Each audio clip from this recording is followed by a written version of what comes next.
പോണോക്കിയേ, ചോദ്യം കേൾക്കാത്ത പോലെ പോണോക്കി. അപമാനിച്ച് കഴിഞ്ഞെങ്കിൽ എൻ്റെ പൊന്നുജി നിർത്തിക്കൂടെ? നോർവേയിലാണ് സംഭവം. അവിടുത്തെ രാഷ്ട്രത്തലവനുമായി ഔദ്യോഗികമായ ഫോർമലായ ഒരു പ്രസ് ബ്രീഫ് കഴിഞ്ഞ് നിൽക്കുമ്പോൾ മാധ്യമപ്രവർത്തകർ ചോദ്യം ചോദിക്കാൻ മുതിരെയാണ്. അവിടെയൊക്കെ അങ്ങനെയാണ്. ചോദ്യം ചോദിക്കുമ്പോൾ അത് കേൾക്കാത്ത രൂപത്തിൽ ഇറങ്ങിപ്പോവാണ്. അപ്പോൾ ആ ജേർണലിസ്റ്റ് ചോദിക്കുന്ന ലോകത്തിലെ ഏറ്റവും കൂടുതൽ മാധ്യമ സ്വാതന്ത്ര്യം അനുഭവിക്കുന്ന രാജ്യത്തെ ജേർണലിസ്റ്റുകളുടെ ചോദ്യം ഒന്ന് അഭിമുഖീകരിച്ചൂടെ പ്രൈം മിനിസ്റ്റർ മോദി എന്നാണ്. റിപ്പോർട്ടേഴ്സ് വിത്തൗട്ട് ബോർഡേഴ്സ് എന്ന സംഘടന പ്രസ് ഫ്രീഡം ഇൻഡെക്സ് ഉണ്ടാക്കുമ്പോൾ ഇന്ത്യയുടെ സ്ഥാനം 157. നോർവേ എന്ന് പറയുന്ന സ്കാൻഡിനേവിയൻ രാജ്യം 1-ാം സ്ഥാനത്താണ്. നമ്മുടെ രാജ്യത്ത് ഒന്നുകിൽ ഇവരുടെ അവരുടെ മടിയിലിരുന്ന് അവരുടെ താലോലം ഏറ്റുവാങ്ങി അവരുടെ സ്തുതിപാഠകരായി മാറുന്ന ഗോദി മീഡിയയായിട്ട് മാറണം. അല്ല എന്നുണ്ടെങ്കിൽ മിണ്ടാതിരിക്കണം.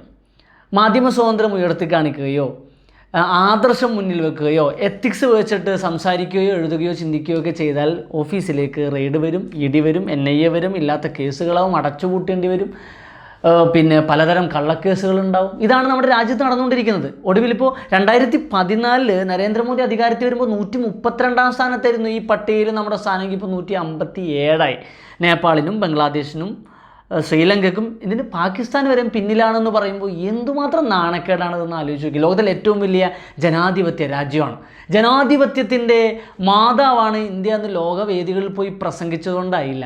ടെലിപ്രോംപ്റ്റർ പറയുന്നത് എന്തും വിളിച്ചു പറഞ്ഞാൽ ഇതെല്ലാം നന്നാവുമെന്ന് വിശ്വഗുരു കരുതുന്നുണ്ടെന്നുണ്ടെങ്കിൽ വല്ലാത്ത സഹതാപം തന്നെയാണ്.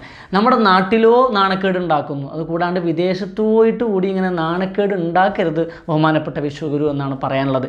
ഇനി നോർവേയിലൊരു ചരിത്ര സന്ദർശനമാണ്, ഒരു ഇന്ത്യൻ പ്രധാനമന്ത്രിയുടെ ചരിത്ര സന്ദർശനമാണ് ഇപ്പോൾ നടന്നുകൊണ്ടിരിക്കുന്നത്. പ്രധാനമന്ത്രി നോർവേയിൽ പോകുന്നു, എന്തിനു പോയി എന്നുള്ള ചോദ്യങ്ങൾക്ക് ഉത്തരമായി ഇപ്പോൾ പ്രതിപക്ഷം വലിയ വിമർശനം ഉന്നയിക്കുകയാണ്.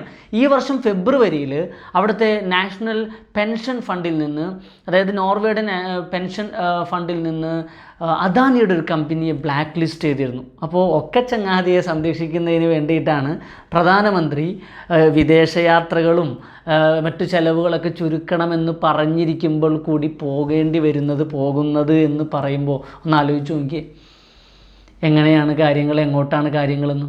വല്ലാത്ത അവസ്ഥ തന്നെ. എന്നാലും എന്നാണ് ഈ മനുഷ്യൻ മാധ്യമങ്ങളുടെ മുമ്പിൽ നട്ടെല്ലോടുകൂടി നിൽക്കുക? എന്നാണ് ഈ മനുഷ്യൻ ധൈര്യത്തോടു കൂടി ചോദ്യങ്ങൾ അഭിമുഖീകരിക്കുക എന്നുള്ളത്?